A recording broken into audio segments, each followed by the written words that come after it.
inviterer til morgenyoga med Kyokina. Det er super vigtigt, når man har sovet og muskler har trukket sig sammen, og man bare er stiv og har ondt om morgenen og får strukket ud. Det bliver cirka et 20 minutters program, og jeg prøver at gå igennem de vigtigste områder. Skuldre, hofter, bagside, ben, for at I ligesom kan få en god start på dagen. Og jeg starter stille og roligt ved at komme op i et bord. Og jeg starter stille og roligt med at trække vejret ind og krumme op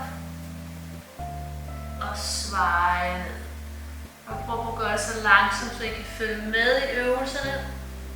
Krumme op og sveje ned. Godt. Så starter I lige med at strække jeres forarme. Vender hænderne bagud og vipper langsomt tilbage og strækker jeres forarme.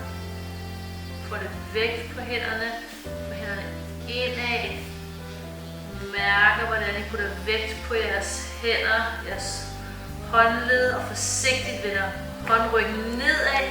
Læner jer lidt tilbage og mærker et stræk. Så starter jeg altid med højre side. Så jeg tager min højre arm, trækker vejret ind, dypper ned under kroppen, puster ud og åbner op. Og det her, det er en bevægelse på skulderen. Trækker ind. Og vi gør cirka 5 mere. Så jeg tager 3 mere her. Træk ind. Pust ud. Kigger op i loftet. Træk ind.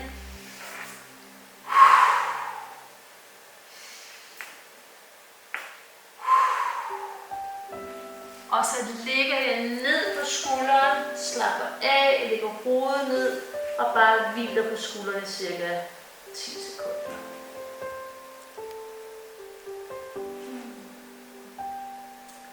Så trækker vejret ind, åbner op, kigger efter armen og strækker det modsatte ben tilbage, strækker tæerne og åbner op, strækker der armen være tung og føler, at jeres bryst bliver længere.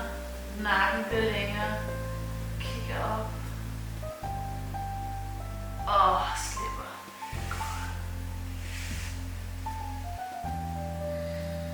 Vi er klar til at tage jeres venstre hånd ind under kroppen. Træk vejret ind. Pust ud. Og kigger op.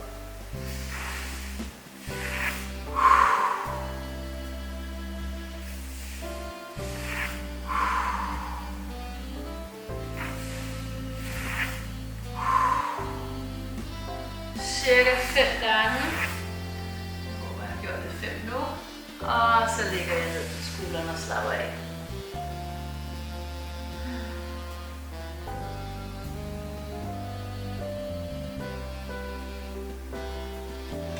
Og kommer op og tager modsatte ben tilbage, strækker tæerne, åbner op, strækker brystet. Det er selvfølgelig bedst at have en yogamåtte, men lige nu har jeg ingen. Og det er faktisk fint nok. Fordi man er i bevægelse, så føles det ikke så hårdt. Men I kan eventuelt putte en lille måtte under jeres knæ. Godt. Krummer og svejer stille og roligt her. Løfter det venstre ben. Strækker højre arm frem. Trækker albue til knæ. Trækker ind. 2. 3, 4, 5, holder balancen. Lad armen gå tilbage, hold øjnene frem og ikke kigge efter armen, tag fat i foden, træk vejret ind, pust ud og hold streg.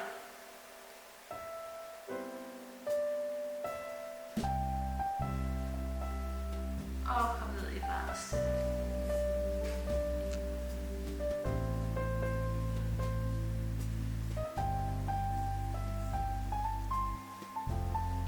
Stille og roligt op i et bord. Nu tager jeg mit højre ben tilbage, venstre arm frem. Holder balancen, trækker albuen til knæ. Trækker ind. Puster ud. Ind. Ud. Cirka 5. Kigger frem, fører armen bagud, så fat i foden, trækker vejret ind.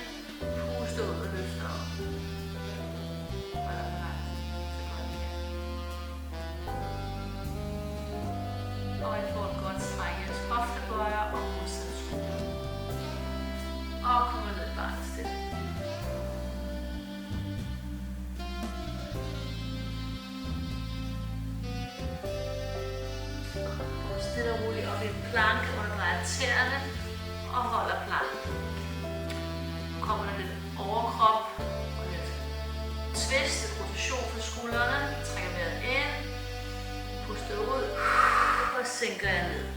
Strækker tæerne, trækker vejret ind, fingertipperne her. Puster ud, drejer og finder et twist. Og det er meget vigtigt, at I laver en retraktion på jeres skulderblad. Trækker vejret ind. Puster ud, drejer. Og nu er det mit venstre skulderblad. Jeg trækker ind mod rygsøjlen. Trækker ind. Puster ud, højre skulderblad. Cirka 3 hver sted.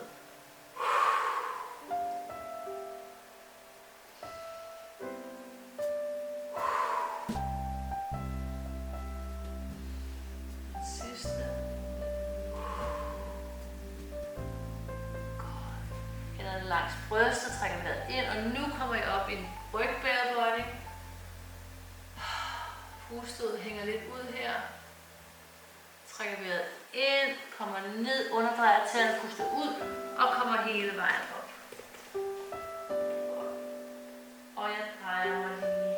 Jeg sætter mig ned, og nu skifter jeg. Godt, nu vil vi gerne have op i en hundestræk, så jeg underdrejer tæerne, trækker vejret ind, puster ud og kommer hele vejen op. Og man er tit lidt stiv i ens bagben om morgenen, så jeg står lige lidt og tramper lidt. Presser jeres hale ned, og når I er klar, så spreder jeg benet en lille smule, presser halen ned. Og nu prøver jeg så på at virkelig få hofterne op mod loftet og få hovedet mellem jeres arme og holde strække på bagbenene.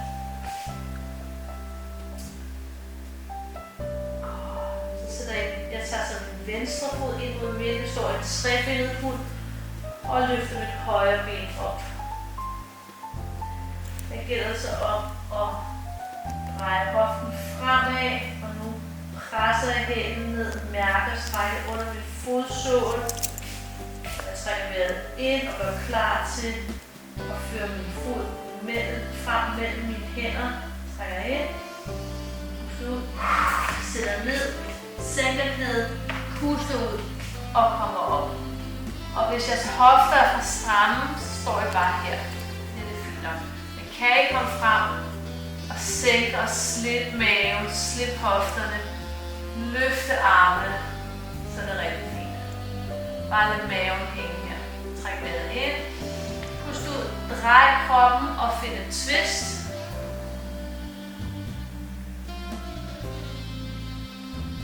Sætter jeg armen ned ved siden af forreste fod, lidt ude. Underdrejer tæerne, trækker vejret ind, puster ud og kommer hele vejen og finder et stræk på det forreste ben.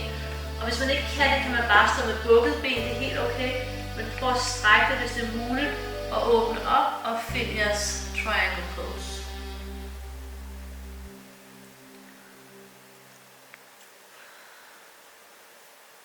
Og så langsomt sænker jeg ned, bukker det bagerste knæ, løfter tæerne og holder strækket på bagsiden. Og igen, kan man lægge sig helt ned, er det fint, og kan man ikke, så bliver man bare siddende her. Det er jo morgen jo. Skal man lige i gang. Godt. Hvis I kan, så sætter jeg helt på ballen, trækker foden ind foran her. Sænker jeg ned på hele ballen, tager modsat arm omkring knæet, drejer og presser hoften ned og finder et stræk her på siden af ballen i gluteus medius. Kigger over skulderen.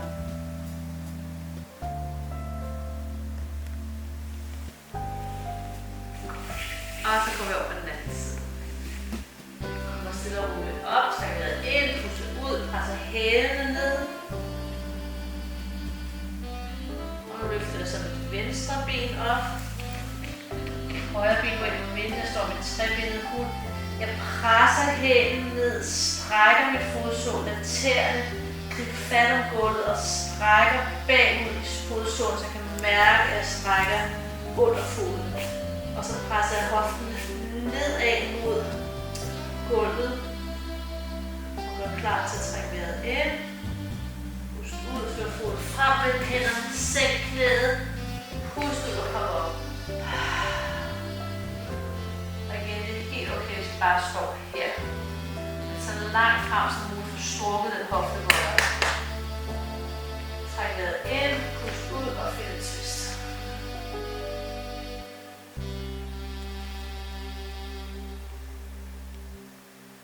frem med hænderne omkring forreste fod, underdrejer en bære, trækker ind, pust ud og kommer op og finder stræk i forreste fod, læn mod den yderste arm, åbner op og finder triangle pose.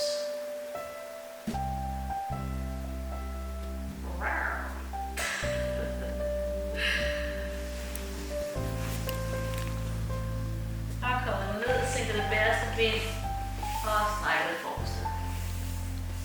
Og igen, det er fantastisk, at man kan lægge sig ned. Man kan også bare blive siddende her.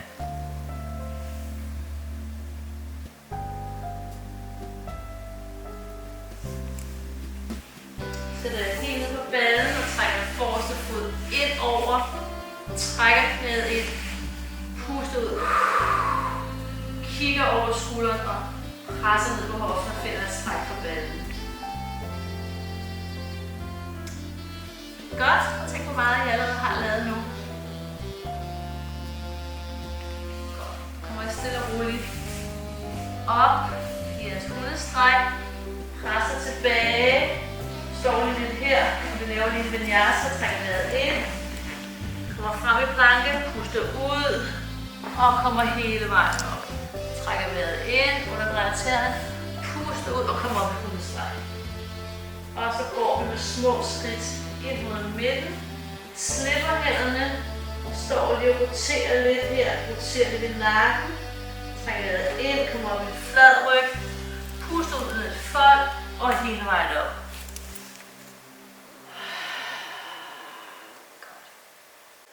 Så er vi klar.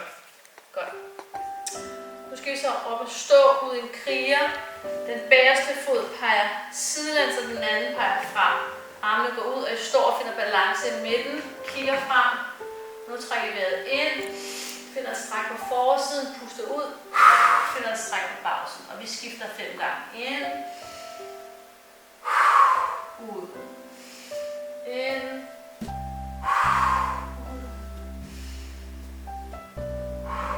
En mere. Godt. Så tager I begge arme tilbage, og nu den bagerste fod peger fremad. Og I står og finder balancen. Puster ud, aktiverer jeres core, og nu tager vi så 5 store. Så jeg trækker vejret ind. Puster ud.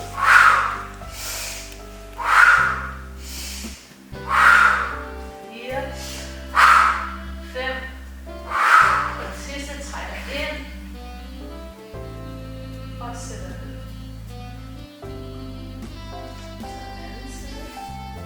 Forreste fod peger fremad, bagerste til siden, armen ud til siden, finder balancen, kigger frem og står i en fredelig kriger. Trækker vejret ind, finder stræk på forsiden, puster ud, bagsiden.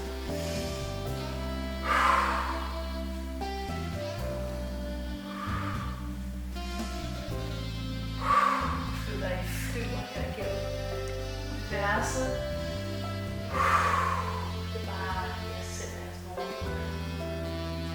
Ind her, armen tilbage, puster ud, finder jeg selv bagerste fod peger fremad, og nu tager vi 5 store, trækker vejret ind.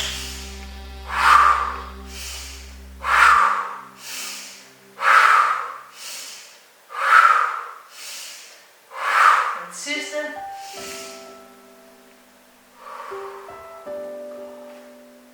Står lige i livets træ her.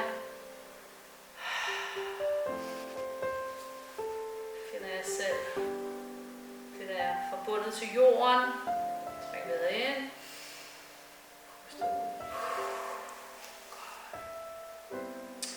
Nu er det vigtigt, at vi lige strækker vores nakke til sidst. Så I drejer lige hovedet til den ene side, skulderen tilbage, hånden på, trækker hovedet ned. I kan lige vippe lidt med hånden. Albuen.